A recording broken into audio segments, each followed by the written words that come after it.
Chairperson മുൻ chairman Shri Mathew Thomas, Paul ജോറ്, ഗീത ഷിജോയ്, മറ്റ് മാധ്യമ സുഹൃത്തുക്കളെ, കഴിഞ്ഞ 18-ാം തീയതി അങ്കമാലി നഗരസഭയുടെ മുമ്പിൽ വളരെയധികം പൊതുജനങ്ങൾക്ക് ബുദ്ധിമുട്ടുണ്ടാക്കത്തക്ക രീതിയിൽ ഒരു സ്ഥലം വാങ്ങി ജൈവമാലിന്യ സംസ്കരണത്തിന് വേണ്ടി സ്ഥലം വാങ്ങിയതിൻ്റെ പേരിൽ ഒരു വലിയ സമര ആഭാസം ഇവിടെ നടക്കുകയുണ്ടായി. അത് വോട്ടർ പട്ടികയിലെ ആളുകൾ വോട്ട് ചേർക്കുന്ന ഈ സമയത്ത് വോട്ടർ പട്ടികയിൽ വോട്ട് ചേർക്കാൻ വരുന്ന ആളുകളെ തടയുക എന്ന ലക്ഷ്യമായിരുന്നു എന്നാണ് ഞങ്ങൾക്ക് മനസ്സിലാക്കാൻ കഴിഞ്ഞത്. പ്രായമായവർ, രോഗികൾ, കന്യാസ്ത്രീകൾ, നിരവധി പേരന്ന് ഈ സമര ആഭാസം മൂലം തിരിച്ചു പോകേണ്ട ഒരു സാഹചര്യമുണ്ടായി. ഏതായാലും ആ സമരത്തിന് ആധാരമായി ഇവർ പറഞ്ഞ കാര്യം എന്താണെന്ന് വെച്ചാൽ മാലിന്യ സംസ്കരണത്തിന് വേണ്ടി അയ്യായിപ്പാടത്ത് നഗരസഭ 1 ഏക്കർ 5 സെൻറ്റ് സ്ഥലം വാങ്ങിയെന്നുള്ളതാണ്. കഴിഞ്ഞ കൗൺസിലിൻ്റെ കാലത്ത് ഇവരിതിൻ്റെ പുറകെ നടന്നു. 3,30,000 രൂപയ്ക്ക് വാങ്ങാനിരുന്ന സ്ഥലം 1,90,000 രൂപയ്ക്കാണ് സ്ഥലം അങ്കമാലി നഗരസഭ വാങ്ങിയെന്നുള്ളതാണ് ഏറ്റവും വലിയൊരു യാഥാർത്ഥ്യം. യാതൊരു തിക്കും തിരക്കും കൂട്ടാതെ വളരെ നിയമപരമായ എല്ലാ നടപടികളും പൂർത്തീകരിച്ചുകൊണ്ടാണ് ഈ സ്ഥലം ഏറ്റെടുത്തത്.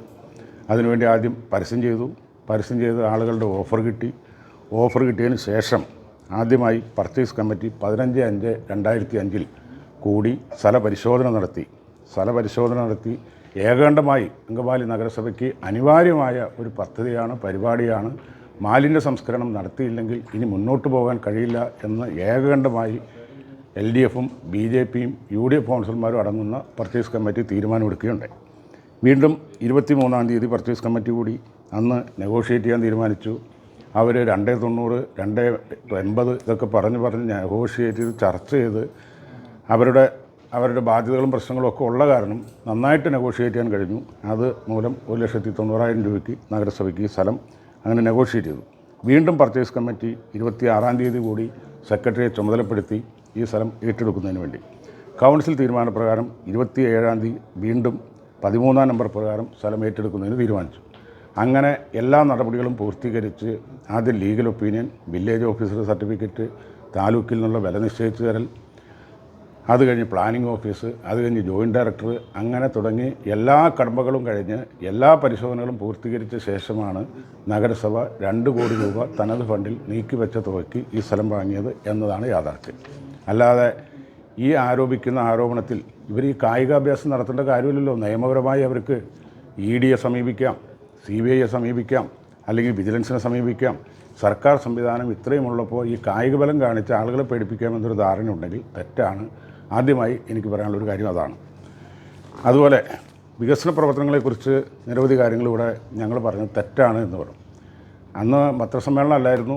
നമ്മുടെ ആരതിയും ഡിബിനും അല്ലെങ്കിൽ ഇങ്ങനെ പോൾ ജോറും ജെയിനും അങ്ങനെ 4 പേര് വന്നിങ്ങനെ ഒരു അഭിപ്രായം ചോദിച്ചു കഴിഞ്ഞപ്പോൾ പറഞ്ഞ കാര്യങ്ങളാണ് വികസന പ്രവർത്തനങ്ങളിൽ ഒന്നാമത് ഞങ്ങൾ ഈ കൗൺസിൽ വന്നതിന് ശേഷം തുടങ്ങിയ ഐക്കാട്ടുകടവ് അമ്പലക്കുളം, അത് 87 ലക്ഷം രൂപ മുടക്കി ഐക്കാട്ടുകടവ് അമ്പലക്കുളം പൊതുജനങ്ങൾക്ക് വിട്ടുകൊടുക്കത്തക്ക രീതിയിൽ വളരെ നല്ല അമൃത് പദ്ധതിയിലൂടെ അത് പൂർത്തീകരിക്കാൻ കഴിഞ്ഞു.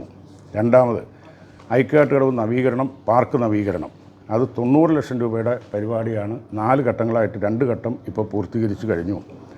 മൂന്നാമത് ലിഫ്റ്റ് ഇറിഗേഷൻ, വിവിധ വാർഡുകളിൽ 28, 29, 30, 1, 5 വാർഡുകളിൽ ലിഫ്റ്റ് ഇറിഗേഷൻ പദ്ധതിയിലൂടെ ജലവിതരണം സംവിധാനം വർദ്ധിപ്പിക്കുന്നതിന് 50 ലക്ഷം രൂപ ചെലവഴിക്കാൻ സാധിച്ചു. ഇത് അവരുടെ കാലത്തല്ലല്ലോ. ജലക്ഷാമം പരിഹരിക്കുന്നതിന് 15 ലക്ഷം രൂപ വകയിരുത്തി ഇറിഗേഷൻ കുളം നവീകരിച്ചു. അതുപോലെ പുതിയ മോട്ടറും അനുബന്ധ സംവിധാനങ്ങൾക്കും 18 ലക്ഷം രൂപ വകയിരുത്തി അത് സ്ഥാപിക്കാൻ കഴിഞ്ഞു. അമൃത കുടിവെള്ള പദ്ധതിയിലൂടെ 1200 വീടുകൾക്കാണ് കുടിവെള്ള കണക്ഷൻ കൊടുത്തത്. അപ്പോൾ പറയും അത് കേന്ദ്ര ഗവൺമെൻറ്റാണ്. കേന്ദ്ര ഗവൺമെൻറ് ആയാലും കേരള ഗവൺമെൻറ് ആയാലും പദ്ധതികൾ നടപ്പാക്കണമെങ്കിൽ നഗരസഭ അതിന് മുൻകൈ എടുക്കണ്ടേ? ഇവരുടെ കാലത്തൊക്കെ നിരവധി കാര്യങ്ങൾ നടപ്പാക്കാൻ വന്നതൊന്നും നടപ്പാക്കാതെ ലാപ്സായി പോയ സംഗതിയാണ് ഉണ്ടായത്. പട്ടികജാതി സമുച്ചയം, പാർപ്പിട സമുച്ചയം, അവർ 2019 SC ഫ്ലാറ്റിനായി നഗരസഭാ സ്ഥലത്ത് ഒരു ബേസ്മെൻറ്റ് ഇട്ടു. പക്ഷേ അതിന് ബലം ഉണ്ടായിരുന്നില്ല. ബേസ്മെൻറ്റ് തറക്കല്ലിട്ടു എന്നുള്ളതല്ലാതെ അവർ തുടങ്ങിയതാണ് എന്ന് പറയാനായിട്ട് അതിന് ഒരു ബലക്ഷയമായിരുന്നു. അത് ഞങ്ങൾ വീണ്ടും സ്ട്രെങ്തൻ ചെയ്ത് 6 കുടുംബങ്ങൾ ഇപ്പോൾ 1-ാം നിലയിൽ താമസിപ്പിക്കുന്നു. 3 നിലയായി 18 ഭൂരഹിതർക്ക് പട്ടികജാതിക്കാർക്ക് കൊടുക്കുന്നതിന് വേണ്ടിയാണ് ആ പരിപാടി ഉണ്ടാക്കിയത്. അതിൻ്റെയും പിതാക്കന്മാർ ഞങ്ങൾ തന്നെയാണ്, അവരല്ല. സ്ത്രീ വികസന കേന്ദ്രം പീച്ചാനിക്കാട് സ്ത്രീ വികസന കേന്ദ്രത്തിന് ഭൂമി വാങ്ങി, 21 ലക്ഷം രൂപയ്ക്ക് ഭൂമി വാങ്ങി, ചുറ്റുമതിൽ കെട്ടി, കിണർ കുഴിച്ചു, 10 ലക്ഷം രൂപ വിനിയോഗിച്ചു കഴിഞ്ഞു. പുതിയ കെട്ടിടം നിർമ്മിക്കുന്നതിനായി 25 ലക്ഷം രൂപയും ഇപ്പോൾ നീക്കിവെച്ചു പണി ആരംഭിക്കാൻ പോവുകയാണ്. പിന്നെ ഏറ്റവും പ്രധാനപ്പെട്ട ഒരു സംഭവമാണല്ലോ ഓൾഡ് മുനിസിപ്പാലിറ്റി. പഴയ മുനിസിപ്പൽ കെട്ടിടം നവീകരണം 2,70,00,000 രൂപ ചെലവഴിച്ചുകൊണ്ടാണ് ഓൾഡ് മുനിസിപ്പാലിറ്റി പുതിയ നവീകരിക്കാൻ തീരുമാനിച്ചത്, പണി ആരംഭിച്ചിരിക്കുന്നത്. നമുക്കറിയാം ഓൾഡ് മുനിസിപ്പാലിറ്റി കഴിഞ്ഞ കൗൺസിലിൻ്റെ കാലത്ത് നവീകരിക്കണം, അതൊന്ന് പുതുക്കി പണിയണമെന്ന് നമ്മുടെ UDF കൗൺസിലർമാർ മുഴുവൻ ആവശ്യപ്പെട്ടിട്ടും അത് പൊളിച്ചു കളഞ്ഞ് ചില വ്യക്തികൾക്ക് സൗകര്യമൊരുക്കി കൊടുക്കുക എന്ന ലക്ഷ്യവുമായിട്ടാണ് അവർ മുന്നോട്ട് പോയത്. മാത്രവുമല്ല, അങ്കമാലി നഗരസഭയുടെ ആ ഭരണസമിതിയുടെ കാലത്ത് 4 കോടി രൂപയോളം മുനിസിപ്പാലിറ്റിക്ക് നഷ്ടം വന്നു. കാരണം വാടക ഇനത്തിൽ കിട്ടേണ്ട പൈസകൾ കിട്ടിയിട്ടില്ല. ഈ പറഞ്ഞ കെട്ടിടം നവീകരിക്കാൻ നീക്കിവെച്ചതോ മാറ്റിവെച്ചു, അത് ആ പണി അവർ നടത്തണ്ട എന്ന് തീരുമാനിച്ചു. അങ്ങനെ ഭീമമായൊരു നഷ്ടമാണ് ഓൾഡ് മുനിസിപ്പാലിറ്റിയുടെ കാര്യത്തിൽ അവർ വരുത്തി കൂട്ടിയത്. അത് വീണ്ടും പുനർനിർമ്മിച്ച് അത് നവീകരിച്ച് ആളുകൾക്ക്, ഇപ്പോൾ ഉള്ള ആളുകളുടെ കടമുറികൾക്കും അതുപോലെ തന്നെ ബാക്കിയുള്ളത് പുതിയ രീതിയിൽ ലേലം ചെയ്ത് കൊടുക്കുന്നതും മുനിസിപ്പാലിറ്റിക്ക് വൻതോതിലുള്ള നിസ്സാര നാളത്തെ വരുമാനം കൊണ്ട് ഈ പണിയുന്ന കാശ് മുനിസിപ്പാലിറ്റിക്ക് ലാഭമാണ്. അതുപോലെ തന്നെ ചമ്പന്നൂരിലെ ശ്രീ മാത്യു തോമസ് ചെയർമാനായിരുന്നപ്പോഴാണ് ഈ കതിരണിയാൻ പദ്ധതി എന്നൊന്നും, കതിരണിയാൻ അല്ലല്ലോ ആ പദ്ധതി, നഗരസഭയുടെ പദ്ധതിയാണ്. ആ പദ്ധതി പ്രകാരം അവിടെ പിന്നെ മാലിന്യജലം, ഈ ചമ്പന്നൂരിലെ വ്യവസായശാലകളിൽ നിന്ന് വരുന്ന മാലിന്യജലം ഒരു കാരണവശാലും പറ്റില്ല, തോട്ടിലേക്ക് ഒഴുക്കാൻ പറ്റില്ല, പാടശേഖരങ്ങളിലേക്ക് വിടാൻ പറ്റില്ല എന്ന് പറഞ്ഞ് അന്ന് ശ്രീ മാത്യു തോമസ്, സിനി മനോജ്, പോൾ ജോവർ, ഗീത, ഇവർ പിന്നെ അന്ന് ഇവർ സ്റ്റാൻഡിംഗ് കമ്മിറ്റി അല്ലെങ്കിലും സിനി ഉണ്ടായിരുന്നു, ഇവരൊക്കെ കൂടി പോയി അവിടെ ബലമായി ഈ ഇൻഡസ്ട്രീസിൻ്റെ ആളുകളെ കണ്ട് അടപ്പിച്ച് നിയമ നടപടി എടുക്കുമെന്ന് പറഞ്ഞ് ആ മലിനജലം ഒഴുക്കാതെ പൂർണ്ണമായും അവിടുത്തെ വെള്ളം പിന്നെ മലിനജലത്തിൻ്റെ പ്രശ്നമില്ലാതെ വന്നപ്പോൾ അവിടെ ആ കർഷകർക്ക് ആത്മവിശ്വാസം വന്നു.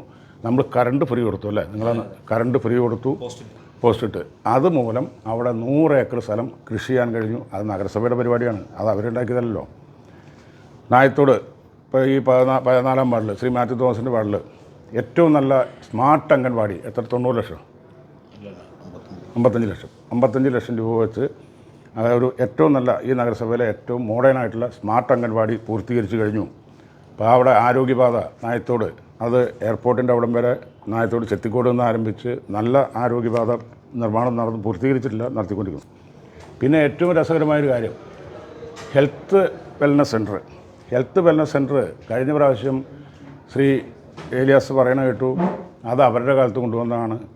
ചമ്പന്നൂർ ഒരു പ്രൈമറി ഹെൽത്ത് സെൻറ്റർ ഉണ്ടായിരുന്നു. ഈ പ്രൈമറി ഹെൽത്ത് സെൻറ്റർ കേന്ദ്ര ഗവൺമെൻറ്റിൻ്റെ പദ്ധതി പ്രകാരം ചമ്പന്നൂരും ജോസ്പുരത്തും ഉണ്ടായിരുന്ന സ്ഥലങ്ങളിൽ പുതിയതായി രൂപീകരിച്ച് പിന്നെ കെട്ടിടം നവീകരിച്ച് 2 ഡോക്ടർമാരും നേഴ്സുമാരും അടക്കം ഇന്ന് അവിടെ 600-700 പേഷ്യൻസൊക്കെയാണ് മാസത്തിൽ അവിടേക്ക് വരുന്നത്. അപ്പോൾ ഒരു ദിവസം OP 20-30 പേഷ്യൻസൊക്കെ ഒരു ദിവസം വന്നു തുടങ്ങി. അത്ര അത് ഈ ഭരണസമിതിയുടെ കാലത്ത് തന്നെ കൊണ്ടുവന്നതാണ്. അത് അവരുടെ അല്ല എന്ന് പറഞ്ഞാൽ യാതൊരു അർത്ഥമില്ല. 3ാമതൊരെണ്ണം കൂടി ഇപ്പോൾ ഒരു വെൽനസ് സെൻറ്റർ ചെത്തിക്കോട് തുടങ്ങാൻ ഉള്ള നടപടി ആരംഭിച്ചു, അതിൻ്റെ ഇത് ആയിക്കൊണ്ടിരിക്കുന്നു. Take a break 2 take a break തുടങ്ങാനായിട്ട് സർക്കാർ നിർദ്ദേശപ്രകാരം വന്നു. ഒരെണ്ണം വേങ്ങൂർ തുടങ്ങാൻ ചെന്നു, LDF സമ്മതിച്ചില്ല, ബഹളായി നടത്തി, സമരമായിരുന്നു. അതിൻ്റെ ഭാഗമായിട്ട് അന്ന് അത് നടന്നില്ല. അത് കഴിഞ്ഞു പ്രൈവറ്റ് ബസ് സ്റ്റാൻഡിൽ, അതും ശ്രീ മാത്യു തോമസിൻ്റെ കാലത്ത് തന്നു. അതെ, അതും അവിടെ പിന്നെ പ്രൈവറ്റ് ബസ് സ്റ്റാൻഡിൽ ടേക്ക് എ ബ്രേക്ക് തുടങ്ങുവാൻ കഴിഞ്ഞു. CCTV അങ്കമാലി നഗരസഭയെ UDFൻ്റെ താല്പര്യം പരമാവധി ക്യാമറയ്ക്ക് പരിധിക്കുള്ളിലാക്കുക എന്നുള്ളതാണ്. 30 ലക്ഷം രൂപ നഗരസഭ ഈ തവണ ഉയർത്തി. അതിന് മുമ്പ് കഴിഞ്ഞ പ്രാവശ്യം കുറേ 14 എണ്ണം സ്ഥാപിച്ചു കഴിഞ്ഞു.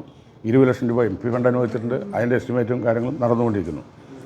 പിന്നെ ഡയാലിസിസ് സെൻറ്ററിൻ്റെ പ്രവർത്തനം ആരംഭിച്ച്, ഈ ഡയാലിസിസ് സെൻറ്ററിൻ്റെ പ്രവർത്തനം എന്ന് പറഞ്ഞാൽ ഡയാലിസിസ് സെൻറ്റർ ഇവർ തുടങ്ങി വെച്ചു. കെട്ടിടം തുടങ്ങി, പണി ആരംഭിച്ചുള്ളൂ. കെട്ടിടം പണി പൂർത്തിയാക്കി മെഷീനറി സംഘടിപ്പിച്ചതും ഡയാലിസിസിൻ്റെ പ്രവർത്തനം ആരംഭിച്ചതും ഒക്കെ ഈ നഗരസഭ ഇതിൻ്റെ കാലത്താണ്. ആദ്യം 8 മെഷീൻ ഇപ്പോഴാക്കി 7 ഡയാലിസിസ് ഒരേ സമയത്ത് ഷിഫ്റ്റിന് വേണ്ടിയിട്ട് വീണ്ടും നമ്മൾ ശ്രമിക്കുന്നുണ്ട്. 7 ഡയാലിസിസ് അറ്റ് എ ടൈമിൽ നടക്കും. പിന്നെ മൊബൈൽ ഫിസിയോതെറാപ്പി യൂണിറ്റ് എന്ന് പറഞ്ഞാൽ, മൊബൈൽ ഫിസിയോതെറാപ്പി യൂണിറ്റ് ആഴ്ചയിൽ ആദ്യം 2 ദിവസമായിരുന്നു. ഇപ്പോൾ അത് 5 ദിവസവും ആഴ്ചയിൽ എല്ലാ വീടുകളിലും ഈ കിടപ്പ് രോഗികളെ ഇതിന് വേണ്ടിയിട്ട് പോകുന്നുണ്ട്. ടർഫ് കോർട്ട് അവരുടെ കാലത്ത് തുടങ്ങിയതുകൊണ്ട് പ്രവർത്തനം ഉണ്ടായില്ല. അവർ അതിനെക്കുറിച്ച് തുടങ്ങി വെച്ചു, ടെൻഡർ ചെയ്തു. പക്ഷേ ടെൻഡർ നടപടി കഴിഞ്ഞതിന് അതിൻ്റെ പണി പൂർത്തീകരിച്ചതും അതിൻ്റെ പ്രവർത്തനം സജ്ജമാക്കിയതും ഈ കൗൺസിൽ വന്നപ്പോൾ തന്നെയാണ്. ലൈബ്രറി ഡിജിറ്റലൈസ് ചെയ്തു.